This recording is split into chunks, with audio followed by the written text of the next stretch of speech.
All right, and we are here for our 5th episode of TE Live. We'd like to welcome you guys to the show. I got some really interesting people on here on the set with me here today. We got Steph here. How you doing, Steph? Hello, I'm doing very well, thank you. California A. We got Shay Kuebler. And Shay, where are you? Vancouver? I'm Vancouver. I'm West Coast right now. Yes. All right, and we got Super Kim from Soul Spark Fitness and Nutrition. Sherwood Park. Right. That can happen. That's right. Well, that's something from far away.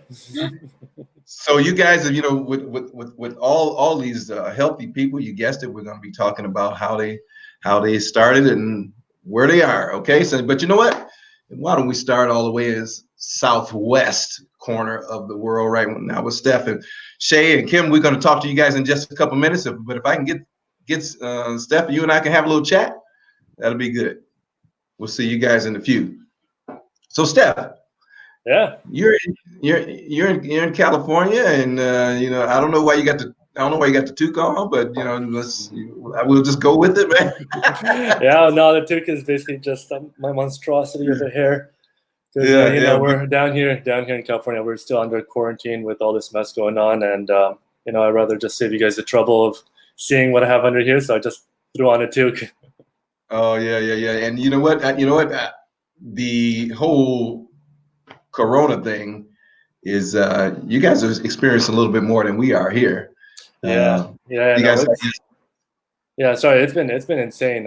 It's just basically with all the studios that I've been at, they're just shut down for the time being, and then everybody has to just obviously maintain their distance and wash their hands and just trying to be as responsible as possible, really, and just to keep our distance from everybody.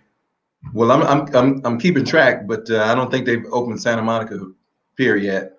Yeah, no, the beaches actually, they were open for a little bit, and then obviously, I guess people took advantage of the situation, and there was a whole bunch of people on the beach, and then basically, I think it was like the next day or 2 days, they just shut it all off again. So nobody's allowed at the beaches now. Oh well, we'll get there eventually, huh? Yeah, exactly. Yeah. So, man, I want to ask you, like honestly, we've shared a few stays. How long have we known each other now, man? A long time. We've known for each other for a while. I think, has it been like 4 years, maybe? Something like that. Yeah, 4 or 5 years. So we share some stages together. Yeah. And I've seen you do your thing, man. And but we never really got a chance to talk about how you got started with ballroom dancing. If I didn't get out the bag, he's a ballroom dancer and probably and world class at that. Is that right, man? Yeah. Well, no, I've it's been quite a journey, that's for sure. With my ballroom dance career, I've I started when I was 6 back in Calgary, and just one thing really led to another. I just got in there. My parents kind of put me into it, and then I gotta admit, I wasn't a huge fan of it at first, because you put the 6-year-old, 7-year-old with a girl, and you tell them to dance together. At that time, I'm like, oh, girls and everything, so I wasn't a big fan then. But apparently things have changed. I see there's 2 girls in this group. Yeah, no, things definitely changed with that. I developed more of a love for the sport, or art, I should say, as I got older, and I'm just really thankful for how many opportunities, obviously meeting you and meeting a whole bunch of other people through it, and it's just been a ride, really, and I've been really thankful for what the whole journey has taken me. Yeah, man. Well, I've watched you on stage, and if you take a look at the positions you guys are in, and honestly, there's got to be a lot of conditioning when it comes to that. Are you guys doing all dancing, or do you do any other exercises, or just to keep in shape? What's the conditioning process? Yeah, so basically, when I got into it, and when you just go in social dance, it's just social dance, right? But when you add the whole competitive aspect to it, it is really a sport as much as it is an art. And really, like for me, what I found was that I started weightlifting for a little bit, and then I just found myself that it was actually harder. So what I had to do was I had to find a good balance between weightlifting and some cardio at the same time, because like I said, it is a balance with the art and with the sport, and it's not about how fast you can get from one end of the ballroom to the other. It's about how you do it. And you really just have to be careful too, because if you go and just start lifting up a whole bunch of weights, your physique changes, and then you can't exactly do the specific moves exactly how they're supposed to look. So you have to find a good conditioning with good weightlifting balance. And I've basically, what I've done myself, I've just been going to the gym. I've had personal trainers, and I've just been basically going through about 3 times a week, and just been watching what I eat and try and make healthy choices, right? Yeah, but Daryl, can you pull up that picture of him in either one of those pictures of him with the lady dancing? I just want not that one. Let's go back a little bit here. Yeah, if you take a look at that one, yeah, right there. I mean, you got some pretty slick moves going on there. But I got to tell you, I mean, you got there's a lot of body fat there, man. I'm really disappointed. Yeah, right. I really let myself go. No, that was basically a picture of my ex-partner and I. We were in England, and we were representing Canada there, and that's called Blackpool, and it's just absolutely beautiful. There's the whole aspect of just bringing a whole bunch of people together from around the world. That it's actually one of the biggest competitions in the world, and it's just amazing. Think of it as like the Super Bowl of ballroom dancing. Yeah. I'll tell you, that ballroom dancing thing is really elegant. If you guys have never seen anyone dancing, I didn't get a chance to see you guys dance competitively, but I've seen you on stage, and it's just incredible, man. I don't think I could do it. So, to be honest with you. So Well, I'm gonna stick to what I'm doing. I don't think I could sing, that's for sure. Well, we make a good pair. You know what? I want to bring someone else on that has really impressed me when I've seen them on stage, and that's Shay Kuebler. And he's a fellow dancer, so I want to introduce you guys. But Shay has done some. I got a chance. How you doing, brother? I'm good. How are you doing? Man, I got a chance. Steph, I got a chance to see Shay in action probably about 2 months ago, and incredible, man. Just the style of dance. I don't think I've actually ever seen that type of production put on. Give me some history about your career, Shay, and how you got to doing what you're doing. It's very creative. Thank you. It's funny enough. I started doing martial arts when I was 4 years old in Sherwood Park, so from the same town from our other guests. And I started with martial arts, and then I got into theater and dance when I was around 12 years old. So my movement style was really influenced first by martial arts and kind of the philosophy foundations of martial arts. I was really, really attached to tap and urban dance styles, street dance styles. And then I got into the studios and started doing ballet, jazz, modern, all those things. So I kind of had like a pretty diverse movement background. And then my company kind of is a mixture of it's dance, physical theater. We do a lot with new technologies as well. It's kind of like trying to reach into all different kind of avenues for performance art. So there's the visual aspect, there's the movement, physical aspect, and then there's also the kind of theater, social, political aspect. So there's always kind of these layers happening in the work. Okay, let's check out some of your pictures here too, man. You can just kind of walk us through maybe talk a little bit about the production that was going on in these particular pictures. Look at this one, man. Yeah, so that was the recent show that we did called Epilogus. And so the background there is called LED web. So basically it's like a screen of LEDs, and each LED makes a pixel for video. And the show was kind of about, the art of persuasion. It's about propaganda. It's about the way the media influences what we see and how we perceive the truth. So the show kind of on stage was like a piece of propaganda to like promote this system, these values that we were performing on stage.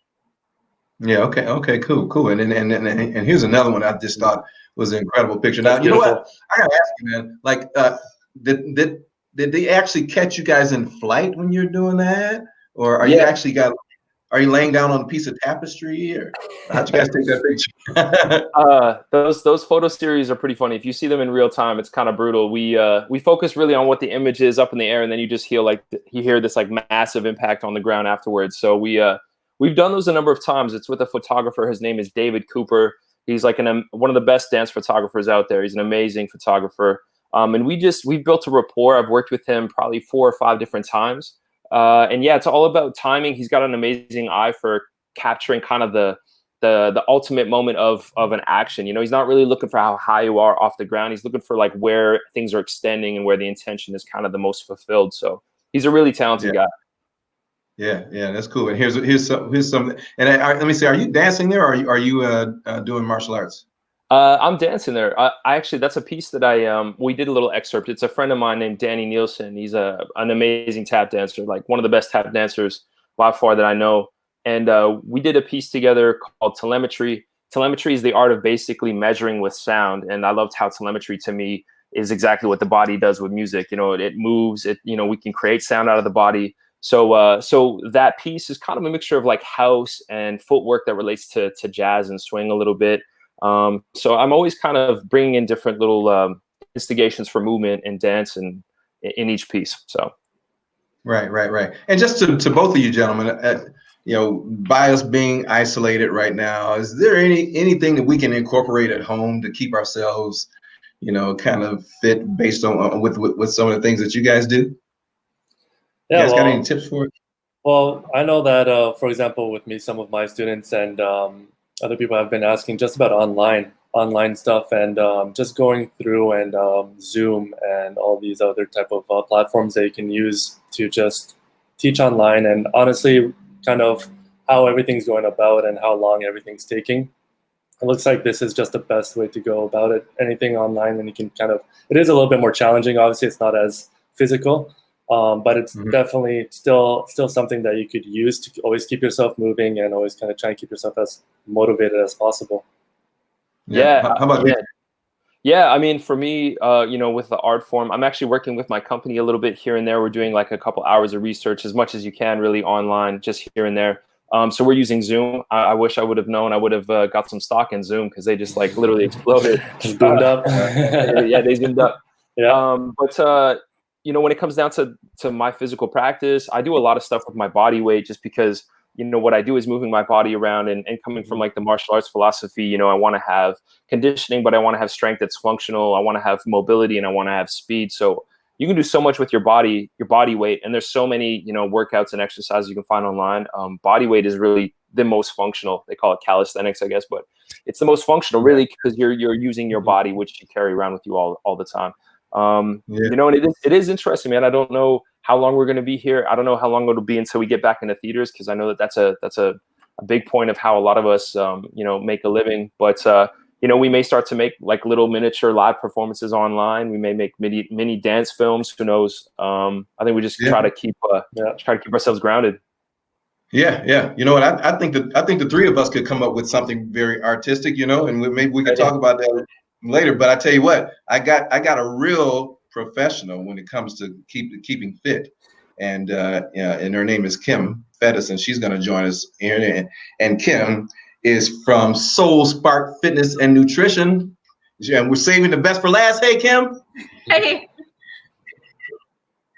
And I was just scolding these two guys for just letting themselves go through this whole thing, and I can't get through to them, so I need to ask. I need some help. I'm here. Let me tell you, man. I like both of these guys. I mean, I've seen them in action, and I was joking with Steph, but like, I don't think either one of you guys got more than a 1.5% body fat, man. I mean, I definitely find the balance. Food is good.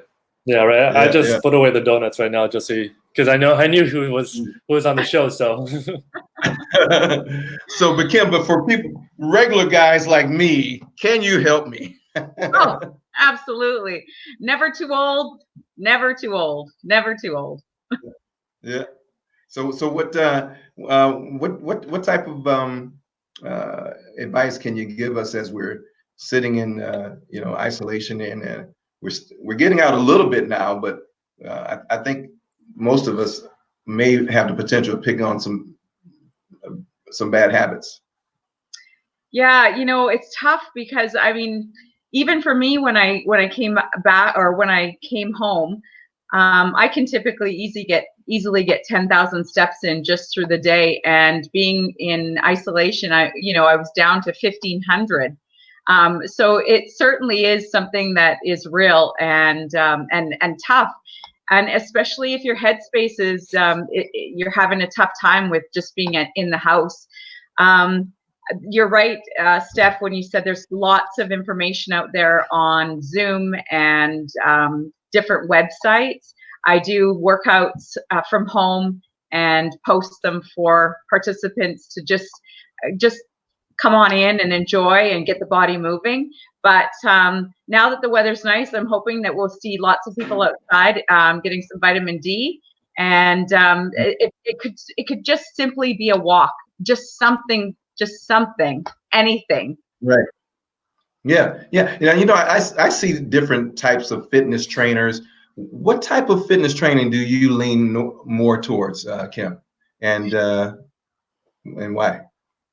I found my niche. I really love empowering women that have been at home with their kids and really dedicated their time and life to their children and family, and really lost a bit of connection to themselves.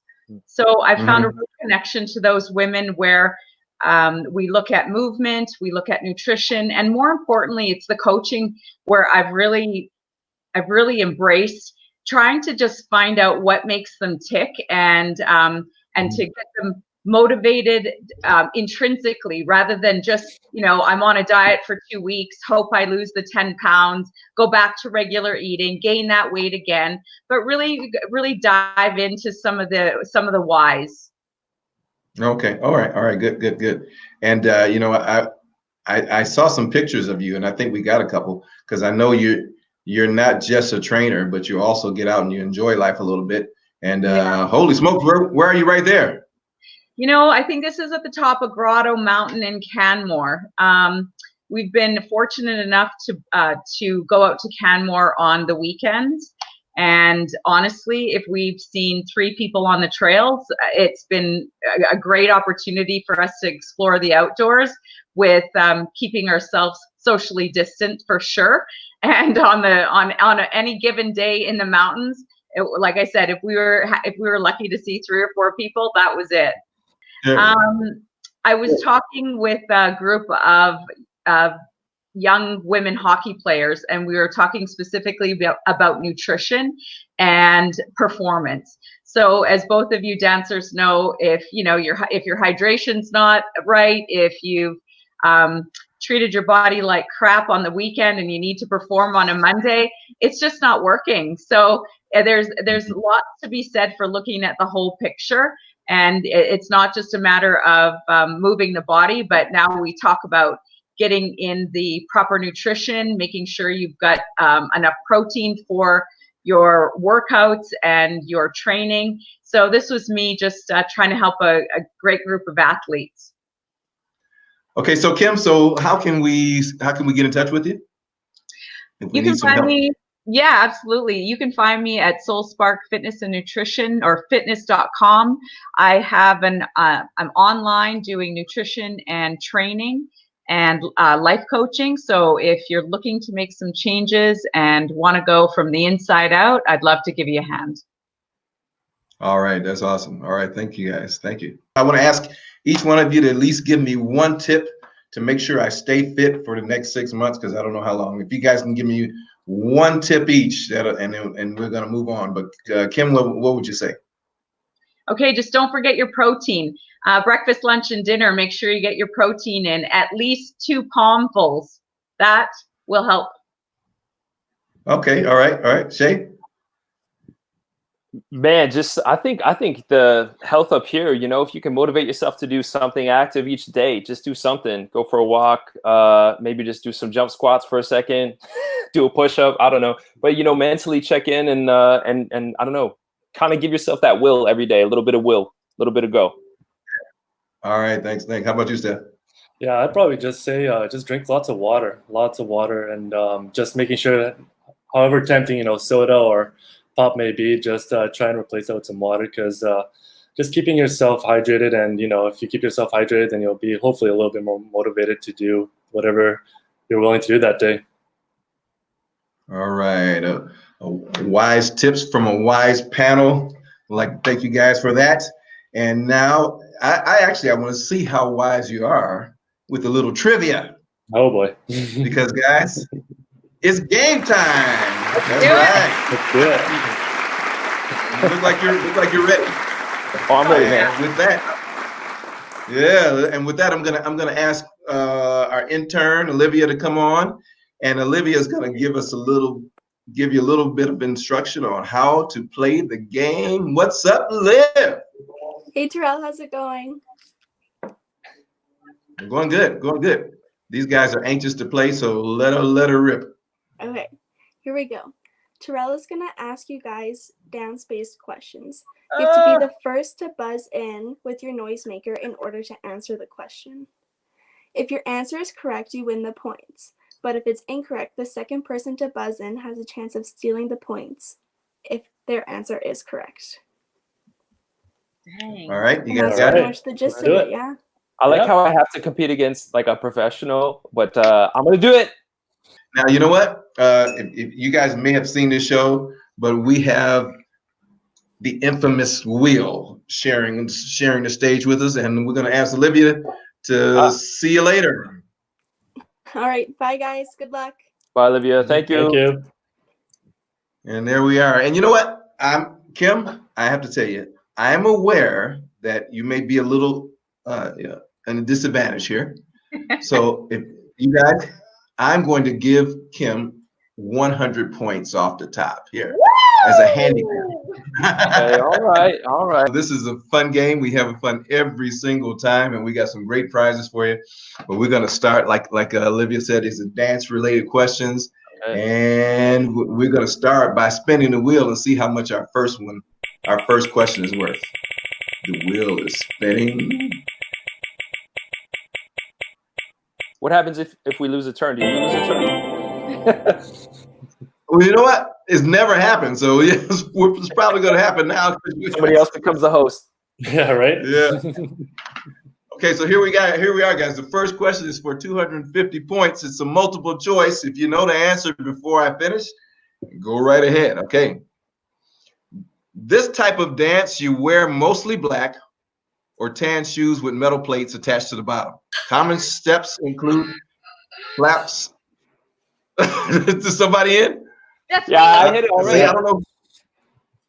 Okay, Olivia, can you tell me who was first? I think it was Kim, but I'm not 100% sure. Olivia, you're gonna do me like Kim. that. You might We're have to Threw it under do the bus. slow-mo. Okay, Olivia's the judge. Kim, Okay, go I'm ahead. gonna What's the say answer? tap. Tap. Tap is the answer. Okay. There you go. I don't know about the tan shoes. I don't know I about don't my friends might tell me that's not how it goes. They might be mad at me if I answered right. Okay. Yeah. Okay. All right. You know what? So we got Kim up. I don't know if I should have gave you that 100 points or not. You're already winning. Okay. So let's go with question number 2. Let's spin the wheel and see what we got. It's still a long game. We still got 4 questions. This is like analog versus digital. You know, I got sticks. I have a cup. I'm like, Got a cup. Kim, you got electronics. This is not fair. Tapping into the matrix. What I started with. That was there you go. Well, check it out. This could be a whole nother game. Okay. Because this one is All right. this is for 900 points.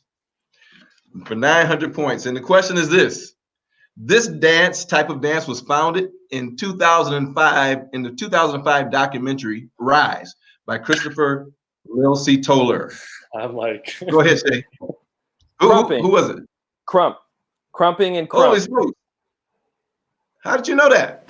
That's the answer. That's the answer. I got so excited I ripped my shirt. There it is. How did you know that? I have no idea how you figured that one out, but I didn't finish the question. That's a great documentary. Great, and the dancers are insane. They're amazing. Oh yeah, Steph, do you know what crumping is, man? yeah.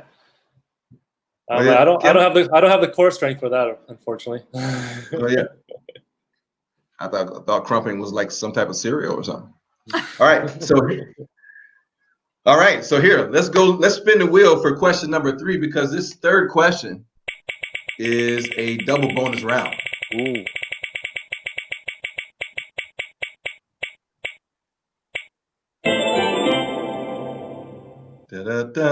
And so we're 250. That means this question is for 500 points. Steph, you got an opportunity to get in this game with 500 points.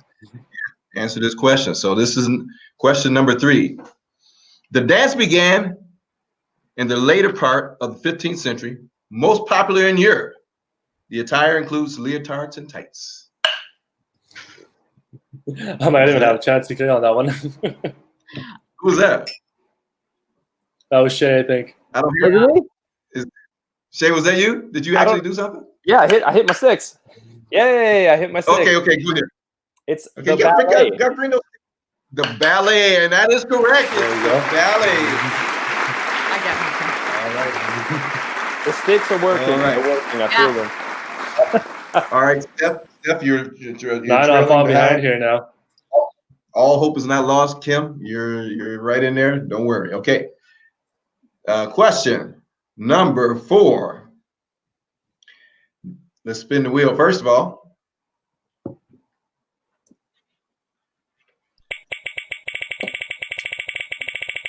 Question number 4, another double bonus round, and we are Okay.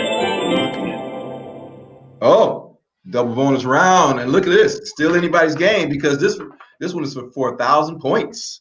Okay. 1,000 points on the board. And question number 4, this dance began in the 1900s.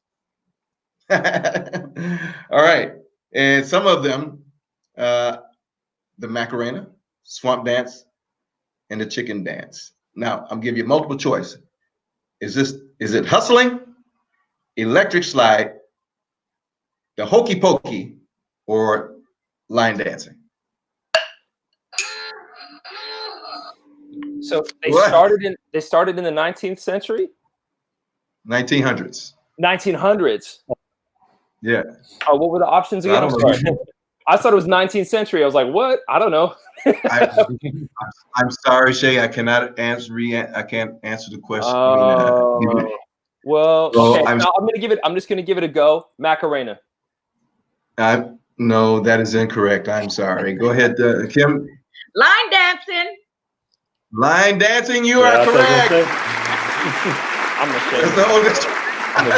Steph, that's okay. I know, right? I'm like, I think I'm. Did you ring your buzzer? I did, but I think I was doing it down here. I didn't do it up here. Oh, you did? Oh, okay. Well, next time you just. Sorry. No, it's all good. Next time I'll just make it really obvious. I'll be right here. Okay. Just hit the camera with your cup. Exactly. I'll just go right here. Triple bonus round. Go ahead and let's spin that wheel. See what we got.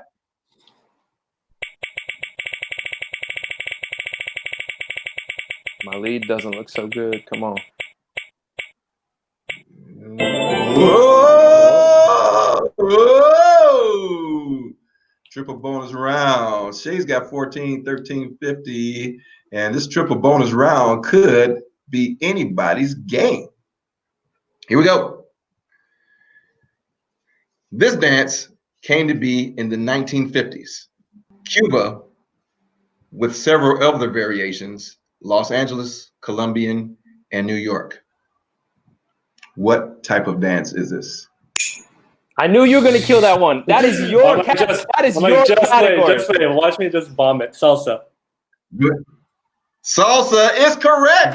That is your category, man. I know, right? Like, just watch it. This show is rigged. No, I'm just kidding.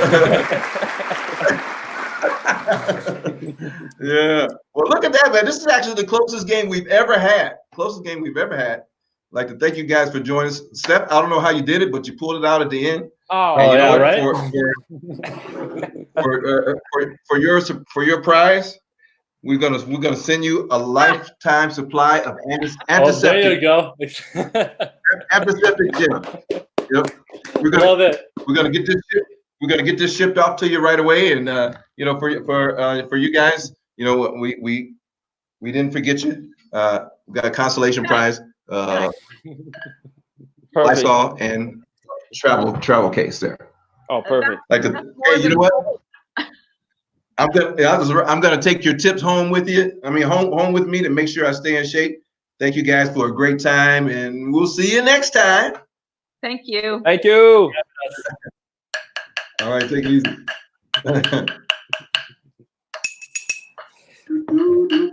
easy.